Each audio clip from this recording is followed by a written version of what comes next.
This call is now being recorded. Good morning, first year. Bom dia, primeiro ano.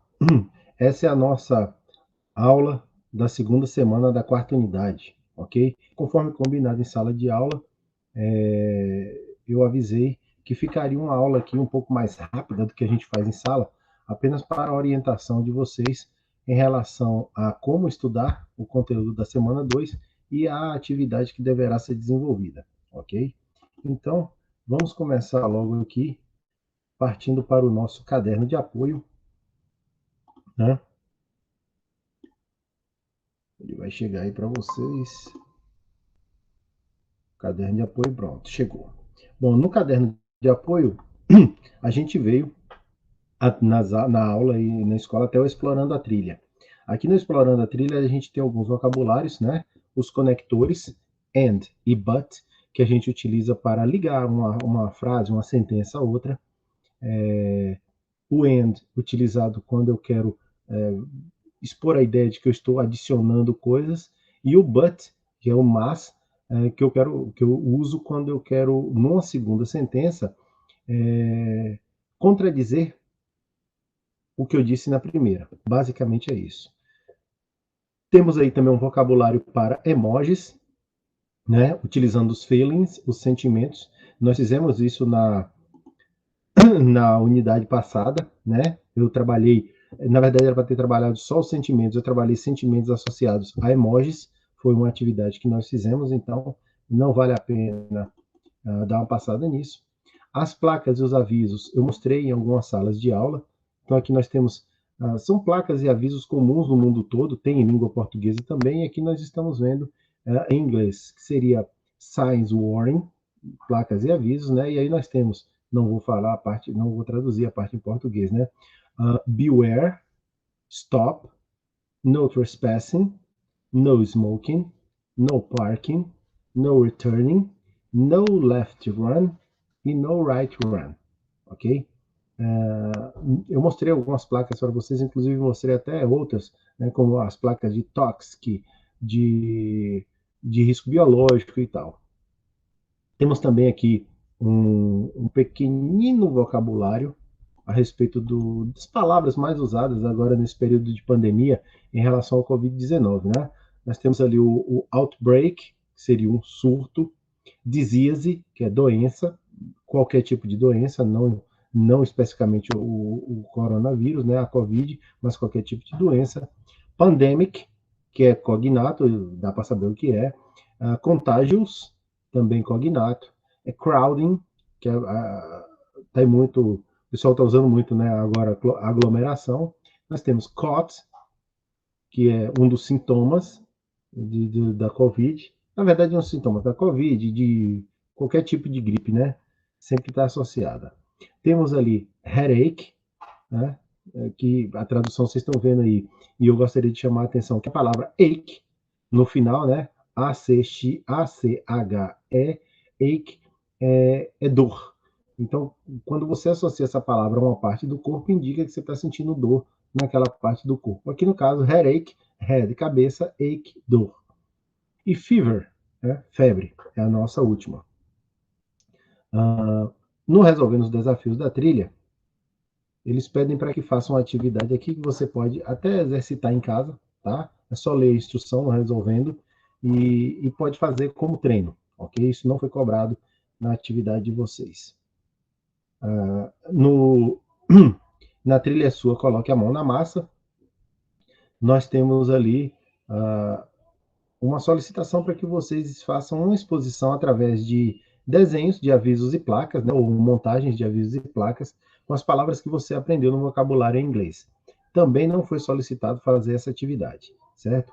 É um treino, se você quiser elaborar uma placa, duas, tá? Fica à vontade, você tem facilidade de fazer, pode usar o Canva para isso, pode usar o PowerPoint, pode usar qualquer editor de textos, ou desenhar mesmo, né? Fazer colagem. Na trilha, a trilha Na Minha Vida, eles pedem, aqui é solicitado que você, utilizando o vocabulário que foi aprendido até aqui, que você observe placas de sinalização na sua cidade, bairro ou rua, e use um dicionário do Google para fazer a tradução para a língua inglesa. Aqui, normalmente é o contrário do que a gente está acostumado. É você pegar placas em português e traduzir para a língua inglesa. Eu também não solicitei, porque o vocabulário, né, eu acho que a gente tem que ir usando para poder aprender, mas você pode exercitar, né, pesquise, dê um Google, ou então saia pela rua e use o seu smartphone para tirar foto de algumas placas e depois tente reproduzir. Você pode fazer até associado essa atividade com a anterior. Fotografa umas 4, 5 placas pela rua que tenham palavras, né? Faça a tradução para a língua inglesa e desenhe essa placa em inglês. Como é que seria uma placa que usamos aqui no Brasil, como é que ela ficaria em inglês? Né? Depois você pode até comparar e pesquisar para ver se existe aquela placa em língua inglesa. E aí vem a proposta de intervenção, que trabalhava com os emojis, né? Mas eu também não solicitei. Nessa unidade, o que eu queria mostrar para vocês, aí eu vou parar a apresentação agora de slides, é exatamente a solicitação do estudo do verbo modal could, ok? Ou could, como algumas pessoas pronunciam. Não tem muito problema com relação à pronúncia, não. Could ou could, tanto faz. Chegou aí, eu vou colocar aqui em modo exibição. Tá aí. E nós vamos dar uma olhadinha nesse verbo modal, ok? Ele é similar ao can. Na verdade, ele é o passado do verbo can. Tá? Mas eu não vou adiantar, não vou dar spoiler ainda não. Vamos ver os slides. Verbo could. Could é o passado de can, poder. E é um modal verbo que significa podia, conseguia ou poderia, dependendo da situação.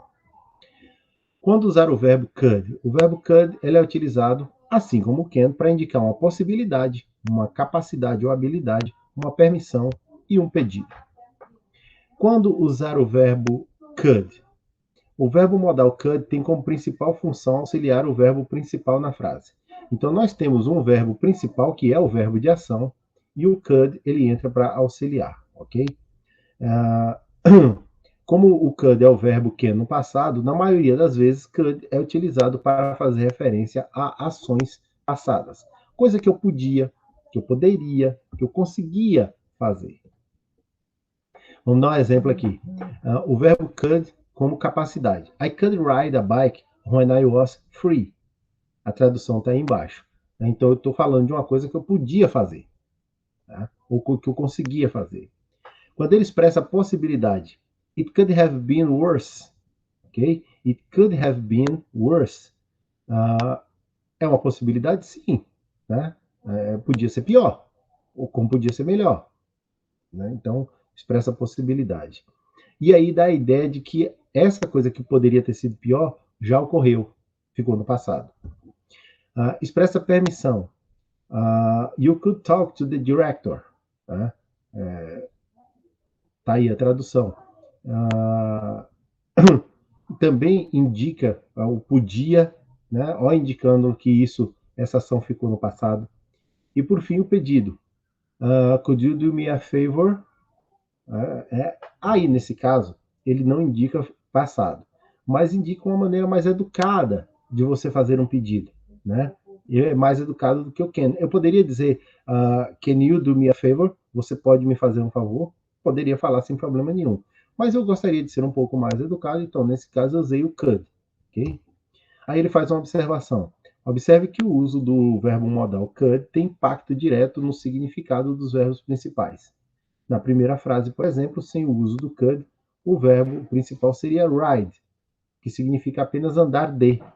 Né? E no caso, quando eu associei ele ao could, ficou conseguir andar, conseguir andar ou podia andar de bicicleta. Como usar o verbo could?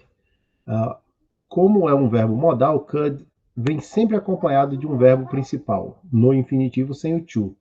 Porque normalmente os verbos no infinitivo eles são to work, to dance, to eat. E, no caso, quando a gente usa um verbo modal, a gente perde a necessidade do to, ok? Então lá nós temos, ó, he could dance samba. He could dance samba. A tradução está embaixo, né? Então eu conseguia dançar. Nós temos os tipos de frases, né? Afirmativa, I could dance. ou we could dance. Lembrando que o could, assim como o can, é utilizado o mesmo formato para qualquer pessoa, para qualquer sujeito, tá? Mas Luciano, quando chega em he, she, it? Não, não muda nada, fica tudo igual, ok? Na negativa, he could not dance. O could not pode ser abreviado para couldn't. He couldn't dance. He couldn't dance. E na forma interrogativa, o could, ele sai da posição que ele está, que é entre o sujeito e o verbo principal, e vem para o início da frase. Could you dance? Could they dance? Você podia dançar, você conseguiria dançar. Do mesmo jeito, eles ou elas conseguiriam dançar, poderiam dançar. Importante, para formar as frases na forma negativa, podemos usar o could not ou a forma contraída, né, abreviada, couldn't. Se tentarmos fazer uma comparação com os tempos verbais da língua portuguesa, o could desempenha tanto a função de pretérito perfeito quanto de futuro do pretérito, ok? Quando é utilizado em frases interrogativas, o could geralmente expressa a ideia de que o emissor da mensagem, aquele que está falando, está fazendo uma pergunta de forma gentil, mais educada. Foi aquilo que eu disse aí mais cedo. Could you do me a favor? Você poderia me fazer um favor? É uma maneira mais educada. Pode usar o can? Claro que pode. Mas aí, assim, você está usando uma situação que você está pedindo um favor a alguém que você conhece muito e tal, tem amizade, tem esse negócio. Quando você usa o could, é uma forma mais educada, tá? Sem a necessidade, por exemplo, de colocar um please, então, por favor. Bom, aqui a gente encerra com a exposição do verbo modal can e vamos ver o nosso roteiro, o que é que ele quer da gente essa semana.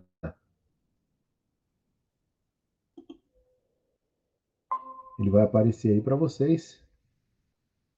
Chegou. O que o roteiro quer da gente essa semana? O roteiro para as aulas é que a gente desse uma repassada no Explorando a Trilha, no Resolvendo os Desafios da Trilha. A trilha sua coloca a mão na massa. A trilha na minha vida é a proposta de intervenção. E depois você resolvesse o exercício envolvendo o verbo modal can. Né? E aí nós temos aqui, são 12 frases onde eu retirei o verbo modal, could, e o verbo principal, que é o verbo de ação. Você deverá escolher a alternativa que completa a frase corretamente, tá? Então, aqui, por exemplo, eu fiz isso em algumas salas. Aqui nós temos o could, né? Por exemplo, no 12, nós temos o could, que vai entrar em todos, né? Ele vai estar nessa frase, então por isso está aqui em todas as alternativas. E aí nós temos aqui os verbos running, correndo, cooked, cozinhou, swimming, nadando, e understand, entendendo. Então eu vou dizer que ele podia ou conseguia o que em inglês? Correndo, cozido, nadando ou entender.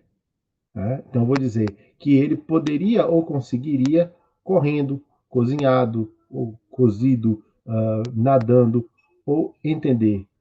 Ele podia ou conseguia entender inglês. Né? Então a alternativa correta é a D. É a mesma coisa vocês deverão fazer nas outras alternativas. Quem faz impresso já começou a pegar comigo na escola. Quem faz pelo Google Classroom, o formulário vai entrar hoje ainda, quinta-feira, e vocês poderão realizar a atividade apenas marcando. Assim que você concluir o envio do formulário, você receberá as respostas corretas, né, para cada frase. E aí você vai poder comparar com o seu roteiro e assinalar o que você acertou e corrigir o que você errou, ok? Então, essa é a nossa aula da semana 2. Isso para quem já assistiu em sala, provavelmente não vai ter necessidade de ver esse vídeo, mas quem não assistiu, vai poder assistir para poder ter uma orientação para responder a atividade. Se ficar com alguma dúvida, é só me procurar via WhatsApp, né? Manda lá seu nome completo, sua série, me diga qual é a semana que você está com dúvida e qual é a atividade, porque tem semana que tem uma atividade só como essa, mas tem semana que tem duas. Aí você pode me mandar e assim que eu encontrar, eu responderei para vocês, ok? Goodbye. See you in the Getúlio Vargas School. Bye bye.